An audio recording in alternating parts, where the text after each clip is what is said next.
नमस्कार श्रोताओं, शाम के ठीक 7:20 हुए हैं और ये समय है आपके अपने कार्यक्रम स्पोर्ट्स स्कैन का। आज के स्पोर्ट्स स्कैन के इस एडिशन के साथ मैं हूं आपका होस्ट और दोस्त सिद्धार्थ सिंह।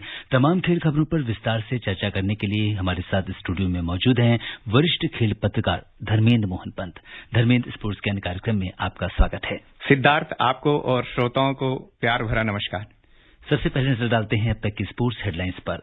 एश्ले बार्टी और वैंसा आंद्रेस्यू ने मियामी ओपन टेनिस टूर्नामेंट के महिला सिंगल्स के फाइनल में जगह बनाई। पुरुष सिंगल्स के पहले सेमीफाइनल मैच में आज स्पेन के रॉबर्टो बाउटिस्ता अगुट का सामना इटली के जेनिक सिनर से होगा।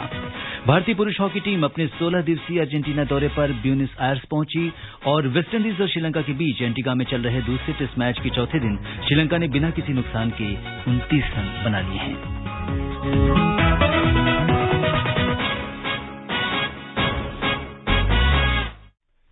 सबसे पहले बात करते हैं टेनिस की। मियामी ओपन टेनिस टूर्नामेंट के महिला सिंगल्स के फाइनल में कल ऑस्ट्रेलिया की एश्ले बार्टी और कनाडा की बायंसा आंद्रेस्यू के बीच मुकाबला होगा। वहीं पुरुष सिंगल्स के पहले सेमीफाइनल मैच में आज स्पेन के रॉबर्टो बाउटिस्ता अगुट का सामना इटली के जेनिक सिनर से होगा। वहीं दूसरे सेमीफाइनल में कल ह्यूबर्ट हरकाज और आंद्रे रूबलेव के बीच मुकाबला होगा। क्या कुछ चल रहा है मियामी ओपन में, आइए सुनते हैं हमारे सहयोगी विशाल की इस रिपोर्ट में। मियामी ओपन टेनिस टूर्नामेंट में ऑस्ट्रेलिया की एश्ले बार्टी और कनाडा की बायंसा आंद्रेस्क्यू ने अपनी जगह पक्की कर ली है। इससे पहले सेमीफाइनल में विश्व की नंबर 1 खिलाड़ी बार्टी ने यूक्रेन की एलिना स्वितोलिना को 1 घंटे 27 मिनट तक चले मुकाबले में 6-3, 6-3 से हराया। मैच जीतने के बाद बार्टी ने कहा, मेरे ख्याल से मियामी में ये मेरा सर्वश्रेष्ठ मैच था। स्वितोलिना के विरुद्ध आपको बेहतरीन खेल की जरूरत है और खुश हूं कि मैं ऐसा कर सकी। दूसरे सेमीफाइनल में चौथी वरीयता प्राप्त कनाडा की बायंसा आंद्रेस्क्यू ने ग्रीस की मारिया साकेरी को हराकर फाइनल में जगह बनाई। पुरुष सिंगल्स में पोलैंड के ह्यूबर्ट हरकाज ने ग्रीस के स्टेफानोस सिटसिपास को 2-6, 6-3, 6-4 से हराकर सेमीफाइनल में प्रवेश किया। एक अन्य मुकाबले में रूस के आंद्रे रूबलेव ने अमेरिका के सेबेस्टियन कोर्डा को 7-5, 7-6 से हराकर अंतिम 4 में जगह बनाई। पहले सेमीफाइनल मैच में आज स्पेन के रॉबर्टो बाउटिस्ता अगुट का सामना इटली के जेनिक सिनर से होगा। वहीं दूसरे सेमीफाइनल में कल ह्यूबर्ट हरकाज और आंद्रे रूबलेव के बीच मुकाबला होगा। टूर्नामेंट में नोवाक जोकोविच, राफेल नडाल और रोजर फेडरर नहीं खेल रहे हैं, जबकि डेनियल मेदवेदेव को क्वार्टर फाइनल में रॉबर्ट बाउटिस्ता अगुट के हाथों हार का सामना करना पड़ा। देखना दिलचस्प होगा कि इस बार मियामी ओपन का खिताब किस खिलाड़ी के नाम होगा। Vishal Sharma, sports scan. जी हाँ धर्मेंद्र, इस समय जो वुमेन में फाइनलिस्ट का जो इस समय एश्ले बार्टी और बायंसा आंद्रेस्यू के नाम फाइनल हो चुके हैं और बड़ा दिलचस्प जो फाइनल है वो कल देखने को मिलने वाला है। देखिए सिद्धार्थ, सबसे बड़ी बात यह है कि दोनों खिलाड़ियों ने जिस तरह से टूर्नामेंट में शुरुआत की थी उससे एक समय लग नहीं रहा था कि दोनों फाइनल में पहुंच पाएंगी। विशेषकर एश बार्टी इस समय विश्व की नंबर 1 खिलाड़ी हैं और एक नंबर 1 खिलाड़ी से मतलब उन्होंने उस तरह का प्रदर्शन भी किया और उनकी सबसे बड़ी विशेषता यही है कि वो आखिरी अंक तक हार नहीं मानती और अगर इस तरह का उनका जज्बा और जोश नहीं होता तो शायद वो पहले दौर में ही बाहर हो जाती, जबकि वो मैच पॉइंट के करीब मतलब मैच गंवाने के करीब पहुंच गई थी। इसके बाद सवालंकिया के खिलाफ जिस तरह से उन्होंने क्वार्टर फाइनल में वापसी की और 3 सेट में जीत दर्ज की, तो मुझे लगता है कि एश बार्टी का निश्चित तौर पर नंबर 1 है और अच्छी लय में है तो उनका पलड़ा भारी लगता है। दूसरी बात यह है कि एश बार्टी ने पिछली लगभग 21 मैच ऐसे खेले हैं जो उन्होंने पिछले 21 मैच जो उनके 3 सेट तक गए उनमें 17 मैच उन्होंने जीते हैं। तो इसका मतलब ये है कि वो लंबे मैच खेलने या लंबे समय तक कोर्ट पर जूझने के लिए तैयार रहती हैं। और जहां तक आंद्रेस्क्यू का सवाल है तो ऐसा लग रहा था कि सकारी के खिलाफ उनका पलड़ा थोड़ा सा कमजोर नजर आ रहा था, क्योंकि सकारी ने नाओमी ओसाका का जो 23 मैच से चल रहा था विजय अभियान, ऑस्ट्रेलियन ओपन चैंपियन है, उनका विजय अभियान थामा था। तो इस तरह से लग रहा था कि सकारी अपनी वो लय बरकरार रखेंगी। बिल्कुल। और अगर मैच जीतने के बाद बार्टी ने कहा कि मेरे ख्याल से मियामी में ये मेरा सर्वश्रेष्ठ मैच था स्वितोलिना के विरुद्ध, अगर उन्होंने कहा कि अगर मुझे खेलना हो तो उसके लिए एक बेहतरीन खेल की जरूरत है और खुश हूं कि मैं ऐसा कर सकी, तो अपने खेल से वो काफी संतुष्ट दिखी, क्योंकि ये जो मुकाबला था स्वितोलिना के साथ 1 घंटे 27 मिनट तक चला। हालांकि 6-3, 6-3 से उन्होंने हराया इसमें, तो बहुत ज्यादा मुझे लगता है कि बराबरी का मुकाबला नहीं रहा, लेकिन फिर भी काफी लंबा चला ये मैच। देखिए, जिस तरह से अगर ठीक है वो अपने खेल को बेहतर समझती हैं और बेहतर परख रखती हैं, लेकिन जिस तरह से उन्होंने पिछले टूर्नामेंट में जिस तरह से 3 सेट के 3 मुकाबले जीते हैं, मुझे लगता है कि उनमें जो उनका असली खेल देखने को मिला था वो यहां पर ठीक है कि उनके सामने अब 5वीं वरीयता प्राप्त खिलाड़ी थी, तो स्वाभाविक था कि उसके खिलाफ उनको अपना सर्वश्रेष्ठ प्रदर्शन करना था और उन्होंने किया भी। जी, और पुरुष सिंगल्स की अगर हम बात करें तो पोलैंड के ह्यूबर्ट हरकाज ने ग्रीस के स्टेफानोस स्टिपास को 2-6, 6-3, 6-4 से हराकर सेमीफाइनल में प्रवेश किया। और हालांकि पहला सेट हार गए थे, लेकिन इसके बाद दोनों सेट जीतकर जिस तरीके से ह्यूबर्ट हरकाज ने अपना प्रदर्शन किया है, वो भी सेमीफाइनल में पहुंच गए हैं। देखिए, जहां तक पुरुष एकल की बात है, सबसे बड़ी बात है कि यहां पर टॉप आपके शीर्ष खिलाड़ी जो भी हैं, चाहे वो जोकोविच हो, नडाल हो, फेडरर हो, ये सभी नहीं खेल रहे थे, और ऐसे में कुछ नए खिलाड़ियों को अगर मौका मिल रहा है तो ये पुरुष टेनिस के लिए बहुत अच्छी बात है। क्योंकि हमें जिस तरह से कोरडा 20 साल के हैं अभी, और जिस तरह से उन्होंने बहुत अच्छा प्रदर्शन पूरे टूर्नामेंट में किया, ठीक है वो हार गए, लेकिन एक उम्मीद बन गई है कि आगे पुरुष टेनिस में भी हमें प्रतिस्पर्धी खेल देखने को मिलेगा। सिर्फ जिस तरह से ये कह सकते हैं कि पिछले 15 साल में 3 या 4 खिलाड़ियों के बीच ग्रैंड स्लैम टूर्नामेंट बढ़ते रहे हैं, वैसे शायद आगे ना हो। जी, और आज जैसा कि स्पेन के रॉबर्टो बाउटिस्टा अगुट का सामना इटली के जेनिक सिनर से होगा, तो काफी दिलचस्प मुकाबला ये भी होने वाला है। देखिए, मुझे लगता है कि बातिस्टा आगुट का पलड़ा कुछ हद तक भारी है, क्योंकि उन्हें बड़े मैचों में खेलने का अनुभव हासिल है, और इस तरह के मैचों में अक्सर ये होता है कि जो नया खिलाड़ी होता है उस पर दबाव भी कम होता है, और जो बड़ा खिलाड़ी होता है उस पर किसी तरह से दबाव भी होता है। अगर दबाव आगुट ने झेल लिया तो मुझे लगता है कि उनको फाइनल तक पहुंचने में दिक्कत नहीं आनी चाहिए। बिल्कुल, और दूसरा जो सेमीफाइनल है वो कल ह्यूबर्ट हरकाज और आंद्रे रूबलेव के बीच ये खेला जाना है, तो इस पर भी हमारी नजर बनी रहेगी। बात करते हैं हॉकी की। भारतीय पुरुष हॉकी टीम अपने 16 दिवसीय अर्जेंटीना दौरे पर ब्यूनस आयर्स पहुंच गई है। मनप्रीत सिंह की अगुवाई वाली भारतीय टीम इस दौरे में कुल 6 मैच खेलेगी, जिनमें FIH प्रो हॉकी लीग के 2 मैच भी शामिल हैं। प्रो लीग के मैच 11 और 12 अप्रैल को खेले जाएंगे। इससे पहले भारतीय टीम अर्जेंटीना की राष्ट्रीय टीम के साथ भी 2 वार्म अप मैच खेलेगी और प्रो लीग के बाद 2 अभ्यास मैचों में भी भाग लेगी। तो अब अर्जेंटीना जो दौरा है, जैसा कि हमने पहले भी देखा कि किस तरह से जर्मनी में भारत का जो प्रदर्शन था वो पुरुष टीम का काफी अच्छा प्रदर्शन रहा, और उन्होंने पहले मैच में बड़ी जीत दर्ज की थी। इसके बाद बराबरी पे मुकाबला समाप्त हुआ। तो इस समय पूरे जोश में है भारतीय टीम, और क्या कुछ लगता है आपको? देखिए, सबसे बड़ी बात ये थी कि जब लॉकडाउन का समय था तो भारतीय टीम बेंगलुरु में थी, साई सेंटर में वो लगातार अभ्यास कर रही थी, और उसका असर हमें यूरोपीय दौरे में देखने को मिला, जहां हमने जर्मनी को बड़े अंतर से हराया था, ब्रिटेन को भी हराया।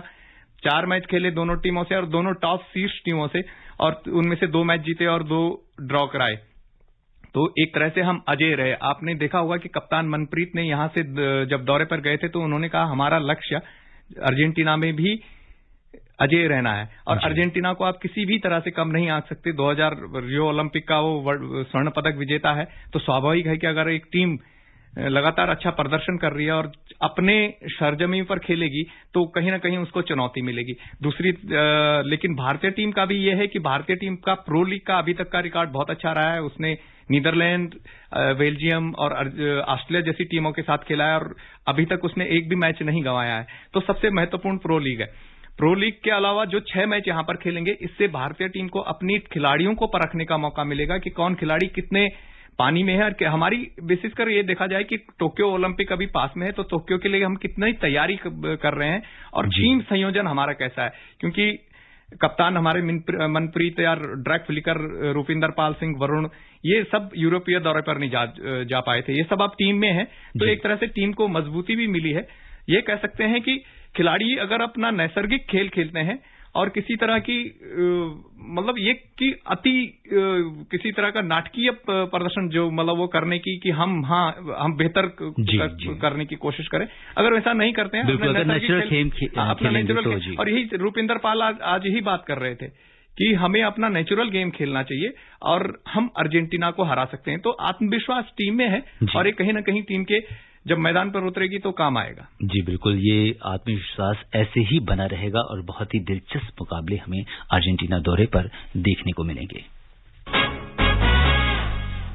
बात करते हैं फुटबॉल की। इस समय विश्व कप फुटबॉल के क्वालीफायर मैच चल रहे हैं, जहां एक ओर स्पेन, इंग्लैंड, इटली ने जीत दर्ज की, वहीं दूसरी ओर जर्मनी को 20 सालों में पहली बार हार का सामना करना पड़ा।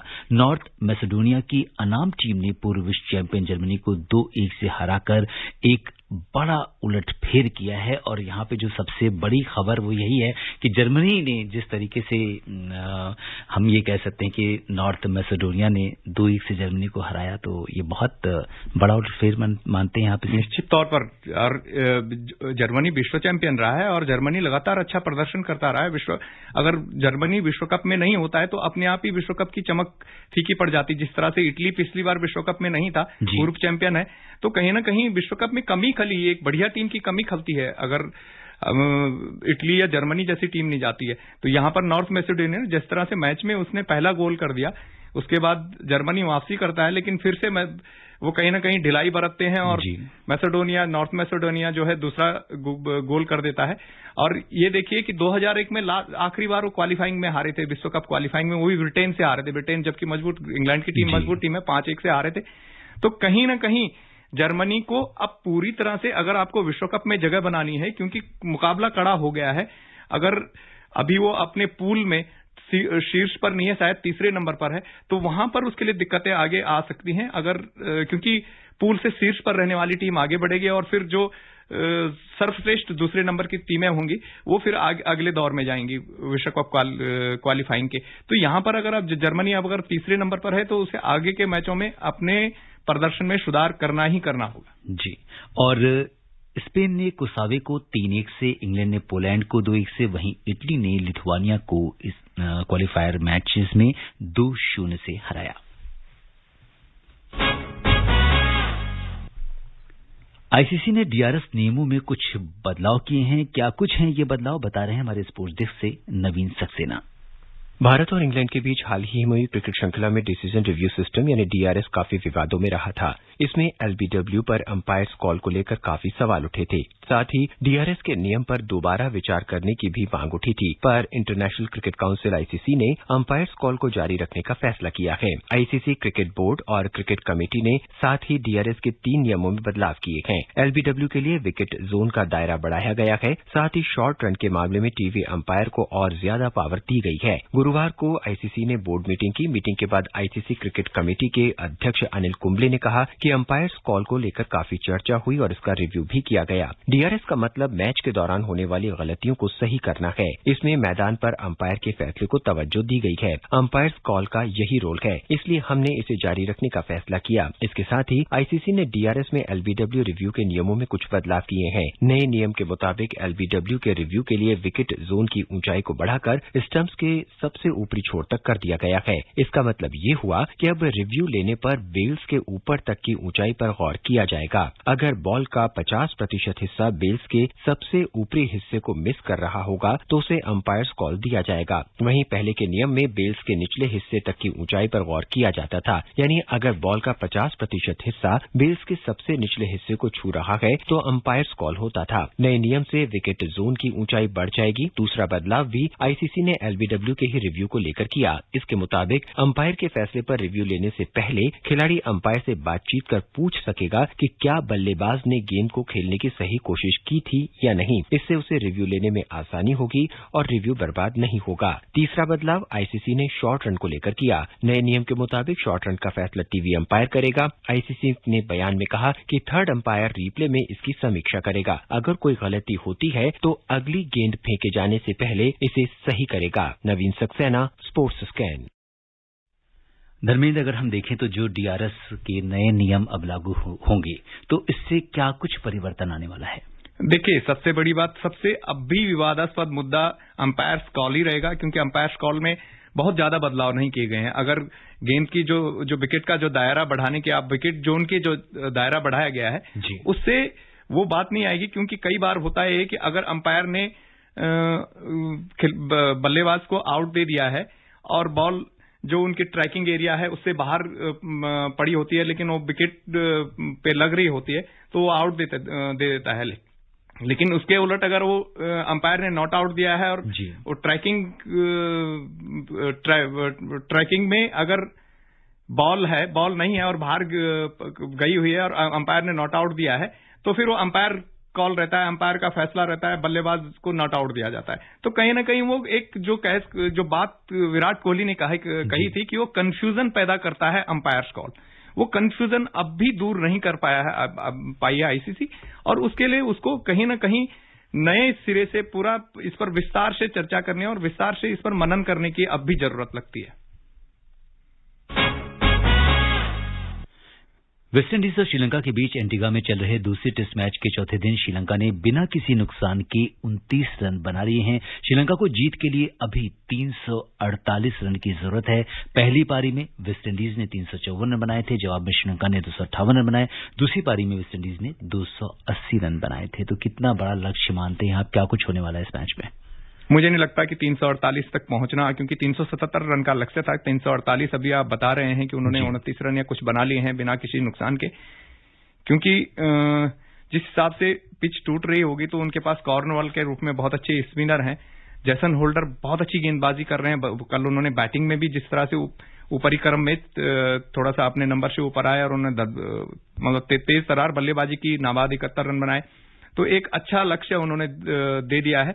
मुझे नहीं लगता कि श्रीलंका के लिए जीतना आसान होगा या श्रीलंका लक्ष्य तक पहुंच पाएगा। हाँ, वो ड्रॉ कराने की कोशिश करेगा और ड्रॉ के लिए ही खेलेगा भी। जी बिल्कुल। तो अब देखना दिलचस्प होगा कि कल इस मैच में क्या कुछ होता है, मैच ड्रॉ रहता है या फिर वेस्टइंडीज के नाम रहता है। हाँ, बहुत हद तक ये कह सकते हैं कि वेस्टइंडीज का पलड़ा अभी भारी है। जी, अगर आज के दिन को हम याद करें तो भारत ने 2011 में आज के दिन श्रीलंका को फाइनल में 6 विकेट से हराकर वर्ल्ड कप अपने नाम किया था। श्रीलंका ने टॉस जीतकर पहले बल्लेबाजी करते हुए 50 ओवर में 6 विकेट पर 274 रन बनाए थे। महिला जयवर्धन ने 88 गेंदों पर 103 रन की पारी खेली थी। जवाब में भारतीय टीम ने 48 ओवर और 2 गेंद में 4 विकेट पर 277 रन बनाकर मैच जीता था। भारत की ओर से गौतम गंभीर ने 97 और कप्तान महेंद्र सिंह धोनी ने नाबाद 91 रन की पारी खेली थी। तो ये भारत का दूसरा वर्ल्ड कप ट्रॉफी था और जिस तरीके से आज ही के दिन चूंकि इसको ये घटना हुई थी और इतनी बड़ी उपलब्धि भारत ने हासिल की थी, इसलिए इसका जिक्र करना बेहद जरूरी है। आपकी क्या कुछ यादें हैं नरवेद? देखिए, मुझे सबसे बड़ी बात है कि जब भी मैं इस तरह के मैचों में मैं अपनी जहां तक मैं उस मैच को कवर कर रहा था और मतलब ये था कि एक माहौल ऐसे बना हुआ था कि क्योंकि सचिन तेंदुलकर 6 विश्व कप में खेल चुके थे। उन 2003 में भारतीय टीम फाइनल में पहुंची थी, लेकिन भारत चैंपियन नहीं बन पाया था, ऑस्ट्रेलिया से हार गया था। तो सभी के ये था कि विश्व कप कभी तेंदुलकर के नाम पर आएगा कि नहीं। सही बात कही तो लोग भारत विश्व चैंपियन बनने से पहले कई लोग इसलिए खुश थे कि तेंदुलकर के नाम पे एक विश्व चैंपियन का एक मतलब विश्व चैंपियन बन गए हैं उनकी टीम। और जिस तरह से आपने देखा होगा कि जब मैच खत्म हुआ उसके बाद सभी खिलाड़ियों ने उनको कंधे पे उठाया, तो खिलाड़ी भी ये चाहते थे, कुछ खिलाड़ियों ने कहा भी कि वो सचिन तेंदुलकर के लिए विश्व कप जीतना चाहते थे, क्योंकि 1983 बहुत देर हो चुकी थी। सचिन तेंदुलकर इतनी महान शख्सियत है कि उनके लिए देश को ये ट्रिब्यूट देना था खिलाड़ियों को। अब देखिए, आज वो अस्पताल में भर्ती हैं, कोविड-19 के कारण अस्पताल में भर्ती हैं और वहां से उन्होंने ट्वीट किया है कि मेरे सभी साथियों को, मेरे सभी देशवासियों को शुभकामनाएं। 10वीं वर्षगांठ है हमारी, वहां से भी उनको याद है। तो स्वाभाविक है कि एक खिलाड़ी जब किसी खेल से जुड़ता है, जब किसी घटना से जुड़ता है, तो वो उस खिलाड़ी के पूरे कैरियर का और पूरे मतलब ये एक यादगार बन जाती है। बिल्कुल, बहुत ही यादगार पल थे 2011 में आज ही के दिन। तो उम्मीद करते हैं कि जो भारतीय टीम है वो ऐसे ही नए नए कीर्तिमान स्थापित करती रहेगी और आगे आने वाले जो वर्ल्ड कप्स हैं उसमें भी बेहतरीन प्रदर्शन करते हुए कप देश के नाम करेगी। और श्रोताओं, अब समय अनुमति नहीं दे रहा कि हम कुछ और खेल खबरों पर चर्चा करें। धर्मेंद्र, आप हमारे स्टूडियो में और तमाम खेल खबरों पर चर्चा करने के लिए आपका बहुत बहुत धन्यवाद। आपका तहे दिल से आभार। श्रोताओं, स्पोर्ट्स स्कैन में आज के लिए बस इतना ही। अगर आप इस कार्यक्रम को दोबारा सुनना चाहते हैं तो लॉग ऑन कर सकते हैं हमारी वेबसाइट newsoneair.com पर। कल शाम 7:20 पर दोबारा मुलाकात के वादे के साथ इजाजत दीजिए अपने होस्ट और दोस्त सिद्धार्थ सिंह को। तब तक के लिए नमस्कार।